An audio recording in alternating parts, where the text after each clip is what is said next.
What a night. What a night. The morning after. I really just woke up. Like this, when I do the morning after, it's the morning after. Frank Martin proved a lot. Hold on, let me get my breakfast, man. Fantastic night. So many of you guys showed up.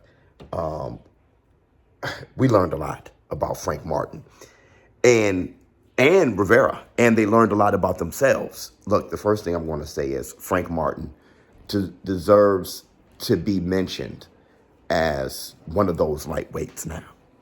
Like I said, I would love to see him against a Isaac Cruz, a Rolly Romero. The way he looked against the likes of Rivera lets me know that this guy here should be, he will be able to make a good fight with anyone.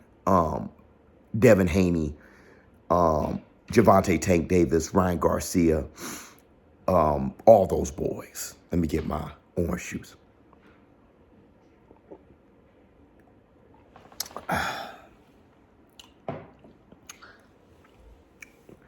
I said yesterday before the fight, I said Michel Rivera is a better fighter because he's more experienced. But I said Frank Martin, what you have to really consider is his pedigree. Remember I said that? Pedigree. Pedigree means so much. Coming up with Jamel Charlo, Errol the True Spence, Derrick James being your trainer, when you are dealing with those guys every day, iron sharpens iron. When you're sparring Errol the True Spence, sparring Jamel Charlo, listening to him, watching him train every day, pedigree goes a long way, and you saw it last night. I brought up examples of pedigree. Ryan Garcia coming up with Canelo Alvarez and De La Hoya. Gervonta Tank Davis coming up with Floyd Mayweather. You're speaking with them, being in their presence every day, listening to their theories and their logic. Shakur Stevenson with Terrence Bud Crawford, okay? Iron sharpens iron. You're around those boys all the time. Devin the Dream Haney coming up, looking at Zab Judah every day. That is great pedigree, to the point where Yoel Judah was going to replace his father when they were going to fight for Undisputed out in Australia, Devin Haney versus Kambosos. Pedigree. And you see it in the fighters. You cannot buy that, okay? And you can't replicate it. What Michel Rivera found out was, his approach to Frank Martin was the same as he approached anyone. And not only is Frank Martin a southpaw, but a special one. And Rivera was totally not prepared. Rivera's going to be a better fighter after last night. Frank Martin, a better fighter after last night. Let me tell you why. Still the same skill set, dominating Rivera, but now he knows. He knows what he can do, the punches he can take, what he does in certain situations, how good he really is. He learned a lot about himself, and we learned a lot about him. You look at his skill set, you think this boy, he can be good.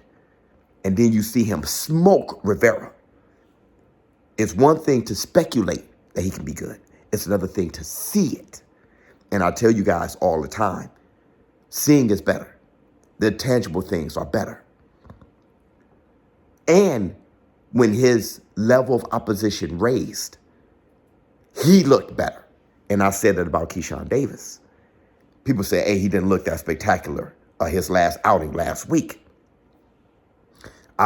I said that he was fighting a guy that wasn't willing to punch. You're going to see how good Keyshawn Davis really is when he steps up and he has to glow up and show all the things he's been working on. The one famous thing that Derrick James said about Errol Spence was people say that he's not capable of doing all those things that Terrence Crawford can do.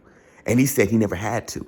But he see him do those things all the time in sparring. And he said the reason why, or in the ring, or in training, he said the reason why he took him on is because Errol Spence was so athletic. Said the same thing about Frank Martin. Frank Martin showed angles, and he showed an IQ that was incredible last night. His footwork, his feet and his hands working together. His steady dose of increasing the power shots and sitting down on them more and more. Here's another thing. He didn't get too young. He didn't get young in there. What I mean by that is when he had Rivera beat, he stayed on cue. He stayed on line. He understood how important this fight was. But that's his only thing that I criticized. Because if he adds being able to finish a guy when a guy's not willing to go but look like he's ready to go,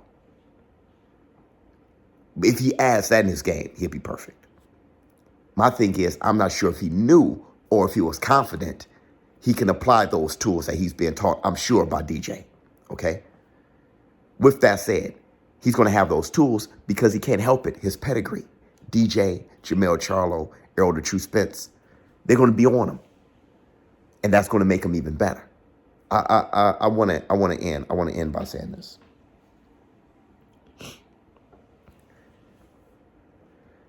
Frank Martin is on the fast track. He's on a fast track. And if he keeps doing what he did last night, keeps trying to take those challenges, he's going to end up being better than many guys older than him who started before him, or who's at least more recognized than him. Frank Martin said in the press conference, "I'm just curious. If I lose, I'm just curious. Why you take the fight? I'm curious.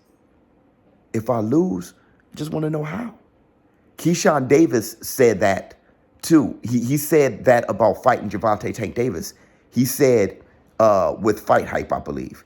He said, "I'll probably lose the fight. I just want to know how I would match up." I love that.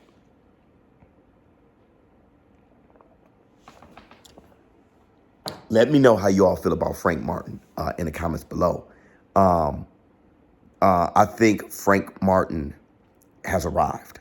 I think he's fantastic. I think now it's not what you speculate. I think now it's what you've seen. And that's the most important thing. Showbiz the Adult. I'm out. Huh.